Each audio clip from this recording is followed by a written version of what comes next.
अस्सलाम वालेकुम friends, welcome back to top smarties drama serial Darar, जिसने शुरू दिन से ही सारी ऑडियंस की अटेंशन सिर्फ अपनी तरफ की हुई है। सुल्तान के आने के बाद तो इसमें और भी ज़बरदस्त ट्विस्ट एंड टर्न्स आने वाले हैं। आखिर अब इस ड्रामे में क्या होने वाला है, आपसे अगली किस्त की मुकम्मल कहानी शेयर करूंगी। उससे पहले आपसे रिक्वेस्ट है, चैनल पर न्यू है तो ज़रूर सब्सक्राइब कर दीजिए, साथ ही बेल का नोटिफिकेशन ज़रूर प्रेस कीजिएगा ताकि मेरी हर आने वाली वीडियो आप आसानी से देख सकें। सुल्तान आखिरकार सज्जल की कमजोरी तक पहुंच ही गया। जोया के कहने पर उसे पता चला कि सज्जल तो दौलत की प्यासी है। दौलत के लिए ही तो उसने अपनी बहन का घर भी उजाड़ दिया।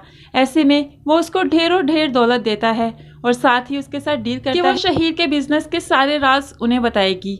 ऐसे में वो सुल्तान और जोया से मिलकर बहुत ही ज़्यादा खुश है और गाड़ी पर जब वापस आती है तो सोचने लगती है, शहीर ने मुझे दिया ही क्या है, आज तक मुझसे शादी तो की नहीं, सिर्फ पैसा ही दिया है। तो सुल्तान तो उससे ज़्यादा पैसा दे रहा है, क्यों ना मैं सुल्तान के साथ ही काम करूं।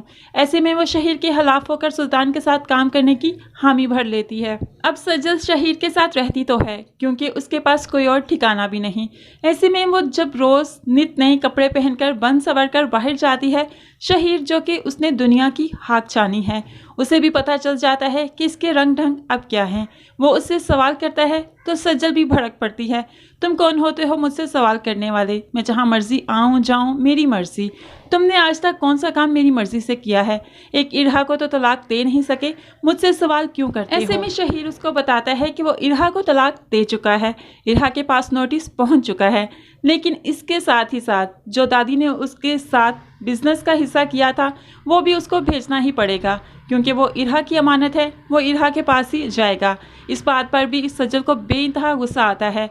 बिजनेस में से पार्टनरशिप क्यों उसको देनी है, उसको भला जायदाद का हिस्सा देने की क्या ज़रूरत है। लेकिन शहीर अपनी दादी के इस फैसले के खिलाफ जाना नहीं चाहता। दादी शहीर की वजह से मरी, शहीर को यही गिल्ट काफ़ी है। अब वो इरहा को जायदाद का वो हिस्सा ज़रूर देगा जो दादी ने कभी उसके नाम लगवाया था। इरहा को जब तलाक का नोटिस मिला तो बहुत ज़्यादा रोती है, परेशान हो जाती है। वो शहीर की फितरत से वाकिफ़ तो थी, वो शहीर के साथ रहना तो नहीं चाहती थी, लेकिन ऐसे में वो एक बेटी की माँ होते हुए अपने नाम पर तलाक का दबाव भी नहीं चाहती थी।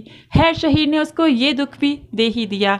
अब चची उसे बहुत समझाती है, शहीर तुम्हारे लायक ही नहीं था, तुम अब ज़िंदगी के बारे में आगे सोचो। तो ऐसे उसको हिम्मत आती है और वो अब अपनी बेटी को शहीर से लेने की कोशिश में लग जाएगी। वो अदालत जाएगी, इस पर केस करेगी और शहीर जैसे इंसान से अपनी बेटी भी ले लेगी। दूसरी तरफ सज्जल ने अब फातिमा का ख्याल रखना बिल्कुल ही छोड़ दिया, बल्कि उस पर बहुत ही ज़्यादा सख्तियाँ करती है। वो तो चाहती है ये नन्ही सी बच्ची हर तरीका सीख जाए, हर मैनर सीख जाए। ऐसे में वो बहुत ही ज़्यादा उस पर गुस्सा करती है तो शहीर को भी गुस्सा आ जाता है। वो अब फातिमा को संभालने से भी इनकार कर देती है, जिस पर फिर से शहीर और सज्जल की बेइंतहा लड़ाई होने वाली है। ऐसे कह देता है, अगर तुमने मेरी बेटी का ख्याल नहीं रखना तो तुम इस घर से भी जा सकती हो।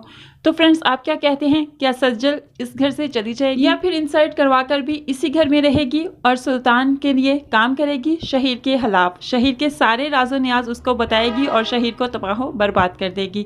आप इस बारे में क्या कहते हैं ज़रूर कमेंट्स में बताइएगा। वीडियो अच्छी लगी लाइक और शेयर ज़रूर कीजिएगा, दुआओं में याद रखिएगा, अपना बहुत सारा ख्याल रखिएगा। नई वीडियो तक के लिए अल्लाह हाफिज़।